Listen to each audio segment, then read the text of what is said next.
नमस्कार, मी सौ Manisha Ravindra Patil, SM junior college Kankavli, जिल्हा सिंधुदुर्ग।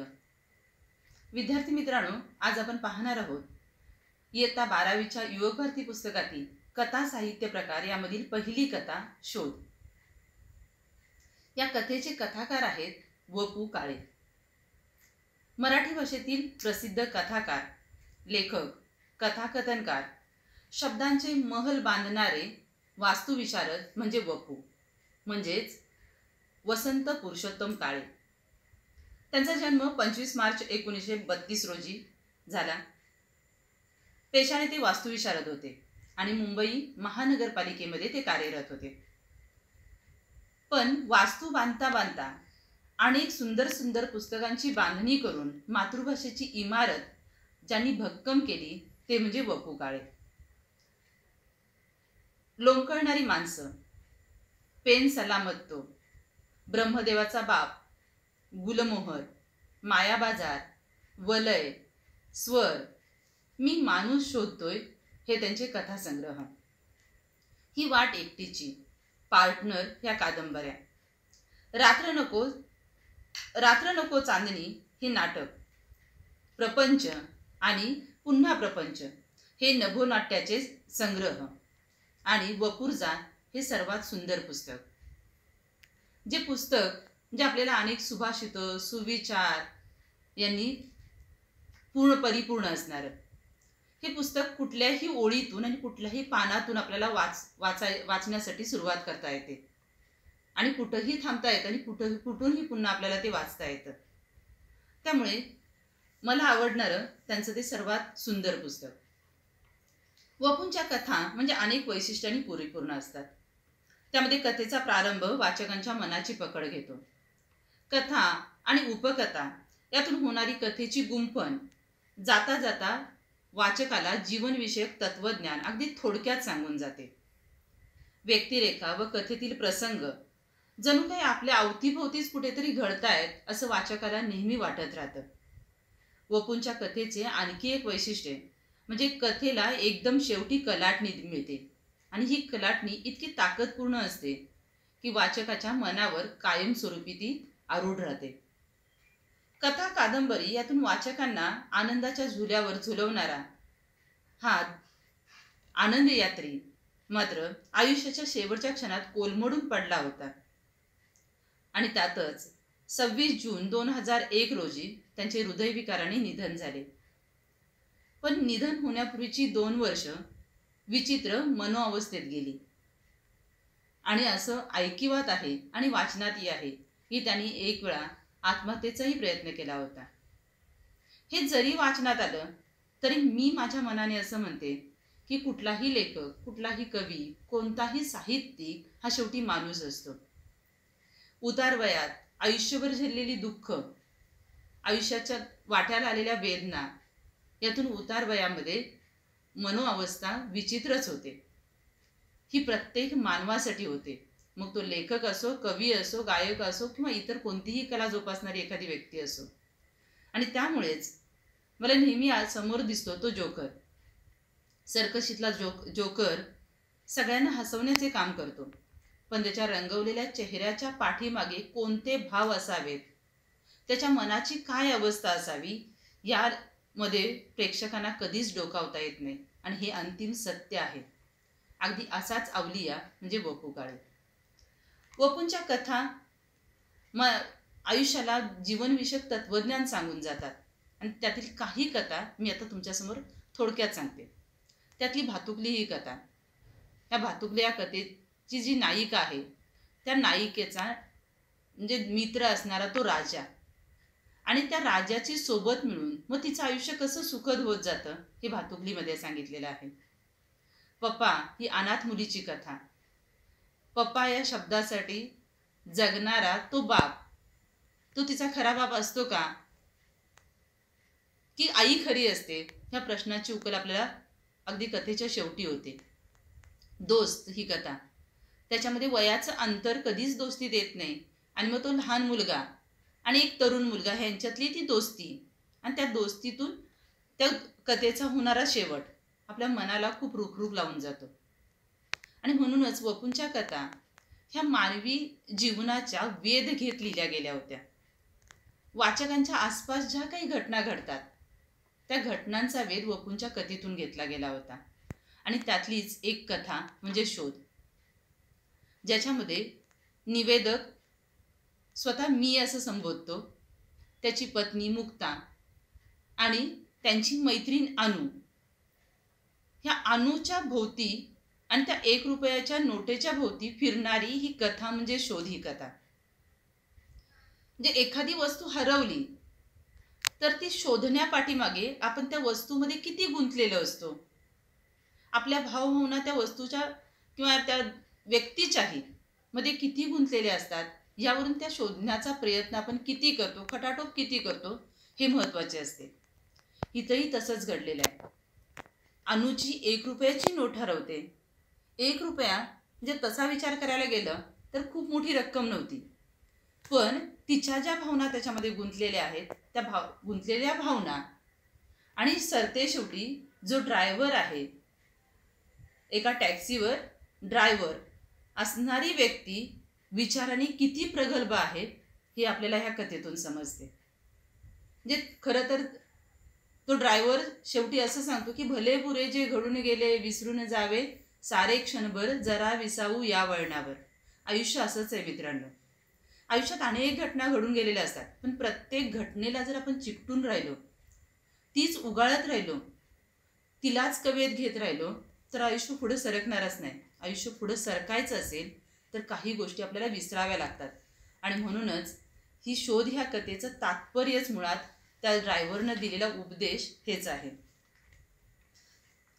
ह्यामध्ये जी कथा आहे ती कथा अनु, निवेदक आणि निवेदकाची पत्नी मुक्ता यांच्या भोवती आहे असं मी तुम्हाला सांगितलं.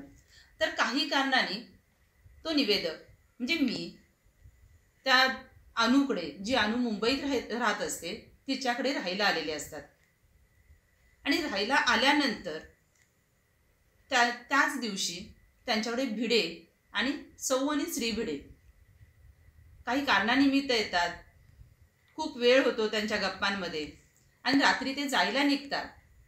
आणि त्याच वेळी त्यांच्या लक्षात येतं की आता उशिरा जर आपण बाहेर पडलो तर आपल्याला टॅक्सीनं जावं लागेल, आणि टॅक्सीनं जायचं असेल तर पुन्हा सुट्ट्या पैशांसाठी ते ड्रायव्हर तगादा लावतील, विनाकारण वेळ वाया जाईल, त्याच्यापेक्षा आधीच सुट्टी असतील तर बरे.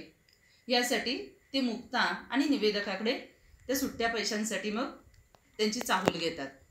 मुक्ता आणि निवेदकाकडे अगदी गोळा करून 9 रुपये मिळतात.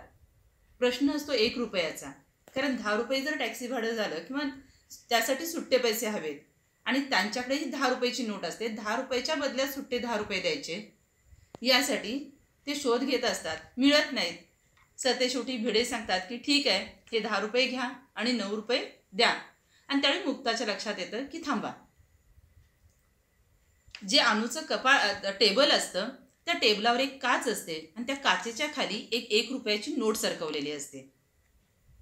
आणि ती 1 रुपयाची नोट ती मुक्ता जी आहे ती काढते आणि त्या भिड्यांना देते. हिशोब संपतो. खरं तर इथं मुक्ता आणि निवेदकाला असं वाटतं की आपण एक चांगलं काम केलं की रात्री 11, 11:30च्या दरम्यान त्यांना घरी जायचं आहे आणि मग त्यांना निर्विघ्नपणे घरापर्यंत जाता येईल. हा जो त्यांचा एक विश्वास होता तो कुठंतरी कोलमडून पडतो. ते जातात आणि तेवढ्यात अनु आपल्या कामावरून, जी नर्स असते ती घरी येते. आणि ती घरी आल्यानंतर म्हणजे आंघोळ वगैरे करते, जेवायला बसते आणि जेवता जेवता ह्या तिघांच्या गप्पा सुरू होतात. आणि गप्पाच्या ओघात मग मुक्ता तिला सांगते की अनु, तुझी ती 1 रुपयाची नोट जी होती ती 1 रुपयाची नोट आम्ही ते भिडे वहिनी आणि भिडे आले होते त्यांना दिली. आणि त्यावेळी मात्र ती अनु गप्प होते. तिच्या गप्प होण्याचं कारण त्या दोघांनाही समजत नाही. ती इतकी गप्प होते की ती ज्या पानावर बसून राहिलेली असते त्या ताटावर ती तशीच बसून राहते. ती जेवणही करत नाही. आणि त्यावेळी त्या दोघांना दुःख होतं की एवढी 1 रुपयाची नोट आणि ह्याच्यातून काय घडतंय. आणि त्यावेळी ती म्हणते की मला ती 1 रुपयाची नोट हवी आहे, मला ती मिळवायची आहे. त्या दोघांनाही दुःख होतं. रात्रीची वेळ असते, आता कुठं निघून जावं तरीही शक्य नसतं. हिची खूप वेळा समजूत घातली, तिला किती वेळा तरी चुकलो बाई असं म्हटलं तरी सुद्धा तिला ती ते मान्य करत नाही. आणि मग ती एकदम उठते आणि म्हणते की नाही, मला आता त्या भिड्यांच्याकडे जायचंच आहे. पुन्हा ते रात्रीच्या वेळी तिघे तयार होतात आणि टॅक्सी करून भिडे दाम्पत्य जिथे राहतं तिथे ते जातात.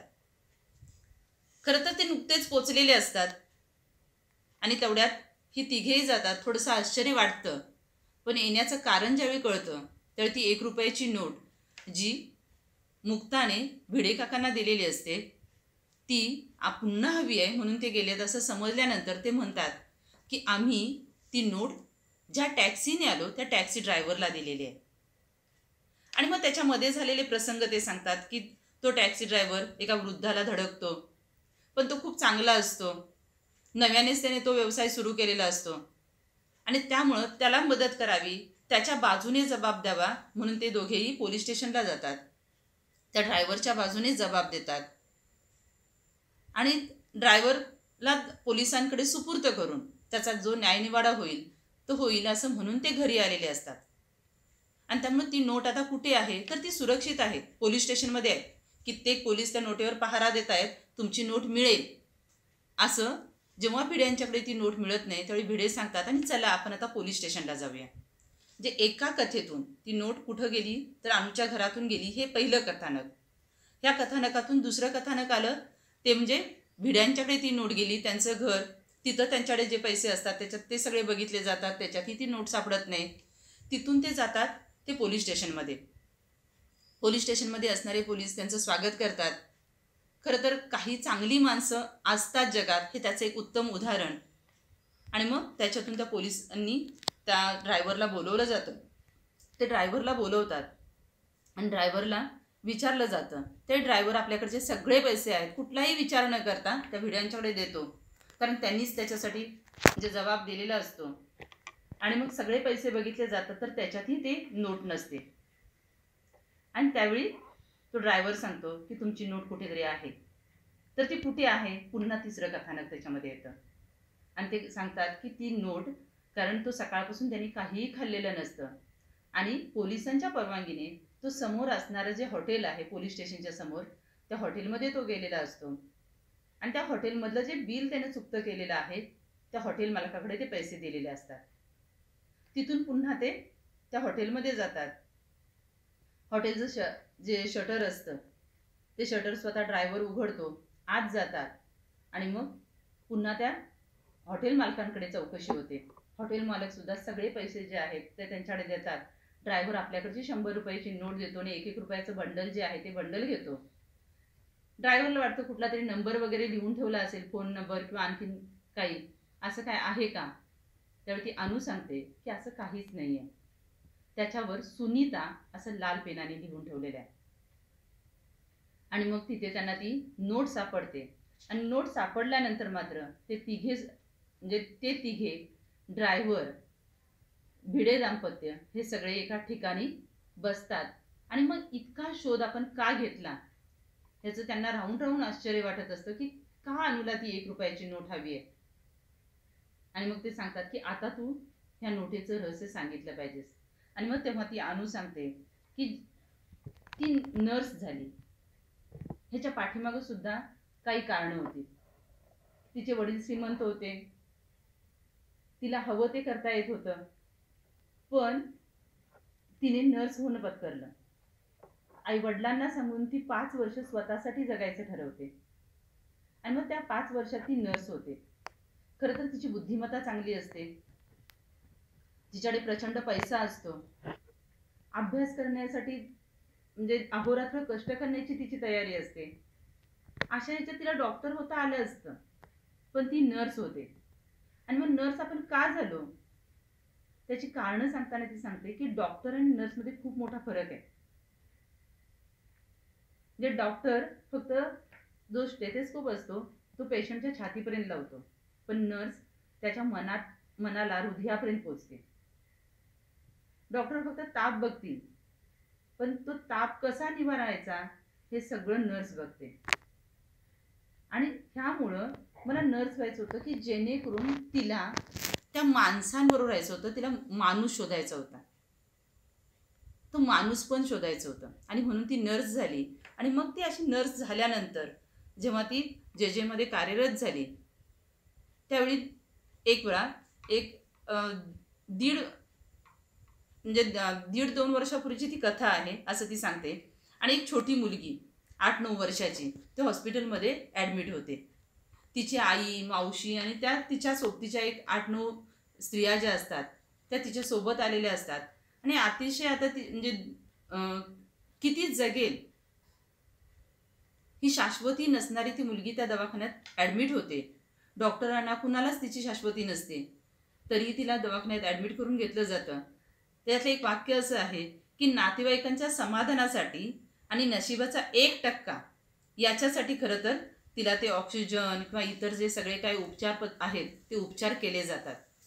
आणि ज्यावेळी मग इतकी सुंदर ती पोरगी जी आहे ती पोरगी ॲडमिट होते, त्यावेळी म्हणजे ती अनुसुद्धा तिच्यासाठी प्रार्थना करायला लागते. तिला माहीत असतं ही जगणार नाही, वाचणारच नाही, तरीसुद्धा ती तिच्यासाठी प्रार्थना करते. तिला सगळ्या नळ्या वगैरे घातलेल्या असतात, पण त्या मुलीचा एक जप असतो की ह्या सगळ्या नळ्या काढून टाका, तिला ते सहन होणार नसतं. आणि तो जप बघून ही सुद्धा व्याकुळ होते. आणि ती डॉक्टरांना म्हणते की डॉक्टर, म्हणजे ही जगणारच नाही, म्हणजे हिची जर शाश्वतीच नाही तर हिची उरलेली काही वेळ जो आहे आयुष्याचा तो तिला सुखाचा जगू देत, आणि त्यासाठी मी हिच्या सगळ्या ज्या नळ्या आहेत त्या काढून टाकते. आणि डॉक्टरही त्याला संमती देतात आणि म्हणतात की फक्त ऑक्सिजन ठेव आणि इतर सगळ्या नळ्या काढ. आणि अनु त्या मुलीच्या सगळ्या नळ्या काढते. खरं तर तिच्या तिथं वेदना कमी होतात. आणि तिला ती सांगते की मी उद्या तुला भेटायला येईल. तिथं तिची ती ड्युटी असते, ती संपते आणि ती घरी जाते. पण दुसऱ्या दिवशी ती जेव्हा येते तेव्हा तिच्या लक्षात येतं की ती मुलगी जी आहे ती आदल्या दिवशीच म्हणजे कालच देवाघरी गेलेली आहे. अनुला खूप दुःख होतं, पण हे रोजच घडत असतं. आणि मग काही दिवस जातात आणि मग तिची आई एक दिवस, त्या मुलीची आई जी सुनीता नावाची जी पेशंट असते, त्या पेशंट म्हणजे त्या मुलीची आई ती अनुला शोधत एक दिवस येते. आणि शोधत आल्यानंतर ती तिला तिच्याकडे म्हणजे जी सेवा केलेली आहे त्याच्यासाठी म्हणून 25 रुपये देते. तुम्ही माझ्या बहिणीसारखे आहात, म्हणजे सिस्टर आहात, म्हणजे माझी बहीणच आहात. त्यावेळी अनुही सांगते की बहीण तुमची खरंच सख्खी बहीण असती तर तुम्ही पैसे दिले असते का? त्याच्यापेक्षा जी दानपेटी आहे धर्मादायची, तर त्या पेटीमध्ये तुम्ही जे पैसे आणले ते पैसे टाका. आणि मग त्यावेळी ती सांगते की ह्यातला 1 रुपया तरी घ्या, उरलेले 24 रुपये मी टाकून देईन. कारण ज्यावेळी तुम्ही तिच्या नळ्या काढलात त्यावेळी तिला थोडंसं बरं वाटलं. पण मी जेव्हा तिला भेटायला गेले त्यावेळी ती म्हटली की जी सिस्टर किंवा जी मावशी होती ती खूप चांगली होती, आणि माझ्या उशाच्या खाली खाऊसाठी ठेवलेला जो 1 रुपया आहे तो 1 रुपया तिला दे. आणि त्या मुलीची आठवण तो 1 रुपया असतो, त्या मुलीने खाऊसाठी ठेवलेला असतो, जी आता ह्या जगात नसते. पण आपल्याला कुणीतरी काहीतरी दिलं आहे ह्याची जाणीव असणं सगळ्यात महत्त्वाचं. आणि ती जाणीव त्या अंथरुणावर पडलेल्या मरणासक्त असणाऱ्या त्या मुलीला होती की आपल्या वेदना तिनं कमी केलेत, आपलं दुःख तिनं कमी केलेलं आहे. भलेही काही क्षण असतील आपल्यासाठीचे, पण ते क्षण माझे सुखाचे करणारे कोणतरी होती. आणि मग तिला आपली आठवण राहावी किंवा त्याच्यातून थोडंसं उतराई व्हावं, ही उतराई होण्याची भावना जी आहे मित्रांनो ती खूप मोठी आहे. आणि मग ते 1 रुपयाची नोट तिची आई तिच्याकडे देऊन अनुला देते. आणि ही 1 रुपयाची नोट जिचा शोध अनुने घेतला होता. हे सगळं जेव्हा ऐकलं जातं त्यावेळी अनु जसं भरून येतं तसं इतर सगळ्यांनाही भरून येतं. पण त्यातला जो ड्रायव्हर असतो तो ड्रायव्हर मात्र त्यांना सांगतो की तुम्ही नर्स आहात, आणि नर्स किंवा डॉक्टरांनी एखाद्या गोष्टीमध्ये किंवा एखाद्या पेशंटमध्ये इतकं गुंतून राहू नये. आपण फक्त काय बघावं तर तो बेडवरचा बिछाना, उशी वगैरे. एक पेशंट गेला की दुसरा येणारच आहे, प्रत्येकाच्या व्यथा आहेतच, पण तुम्ही असं गुंतून पडणं योग्य नाही. आणि मग तो आपलं उदाहरण देतो की आपल्या गाडीमध्ये अनेक पॅसेंजर येतात. काही पॅसेंजर असे असतात जे प्रवासी उतरूच नाही असं वाटतं, त्यांच्यासोबत कायमस्वरूपी असावे, पण ते सांगतात की माझा थांबा आलेला आहे आणि मला इथं उतरायचं आहे. आणि ते उतरून जातात. मी जर अशा त्या प्रत्येकामध्ये म्हणजे हे करत गेलो, गुंतत गेलो, तर माझं आयुष्य पुढं कसं जाईल हे जाणार नाही. आणि एका ड्रायव्हरची, जे इथं निवेदक, मुक्ता, भिड्यांची पत्नी किंवा अनु, ही सगळी शहाणी माणसं आहेत, सुशिक्षित आहेत, पण तरीसुद्धा इथं शहाणपण सांगून जातो तो ड्रायव्हर. आणि तो म्हणतो की हे सगळं जे आहे ते सगळं आपल्याला प्रत्येक क्षणाला विसरून जायचं असतं. आणि म्हणून मी म्हटलं की भले बुरे जे घडून गेले, जे काय आपल्या आयुष्यात बरं चांगलं वाईट जे असते ते थोड्या क्षणासाठी विसरून जाऊ सारे क्षणभर, ते क्षणाभर विसरायचं असते. जरा विसावू या वळणावर. जर आपण त्या वळणावर विसावलो तर आपल्याला आयुष्याचा आनंद घेता येतो मित्रांनो. आणि मग तो सांगतो की प्रत्येक निसटलेला क्षण जर आज आपल्या आयुष्यातला आहे तो तसाच निसटून द्यायचा असतो. तो प्रत्येक वेळी पकडायचं म्हटलं, जे फुलपाखरू, आपण प्रत्येक फुलपाखराला असं म्हटलं की आपल्याला पकडून ठेवायचं आहे तर थोडा वेळ त्याचा श्वास गुदमरेल, मरून जाईल, त्याला तसंच उडून जाईल, दुसरं फुलपाखरू येईल. असे क्षणसुद्धा असतात आपल्या आयुष्यातले, सुखद आणि दुःखद क्षण आहेत. आणि घटना असतात, प्रसंग असतात, ते घडतच असतात.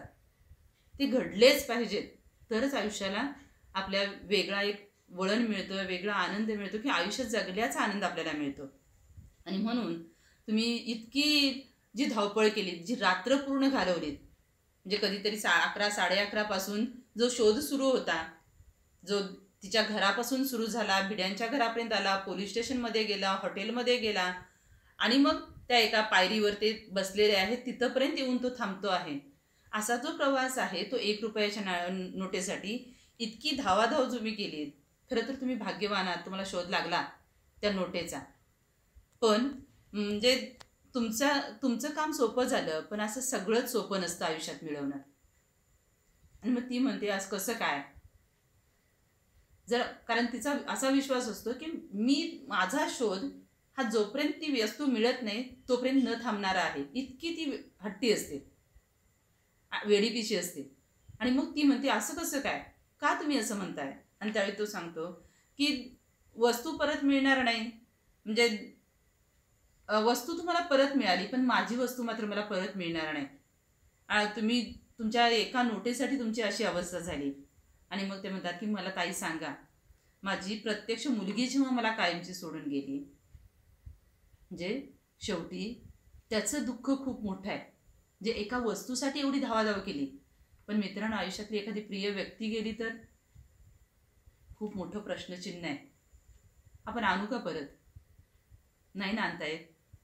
आणि मग त्यावेळी तो ड्रायव्हर सांगतो की जेव्हा माझी मुलगीच कायमची सोडून गेली तेव्हा मी काय केलं असेल, काय करावं, आणि याचं उत्तर तुम्ही सांगता का. आणि अशा एका प्रश्नचिन्हावरच ही कथा थांबते मित्रांनो. हे प्रश्नचिन्ह तुमच्यासाठी आहे. ह्या प्रश्नाचं उत्तर तुम्हाला शोधायचं आहे.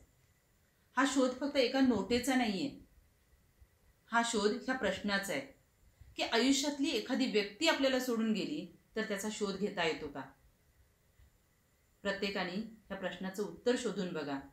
शोध तुम्हाला करायचा आहे, तुमच्या नात्यांचा करायचा आहे, तुमच्या आपसातल्या व्यक्तींचा करायचा आहे.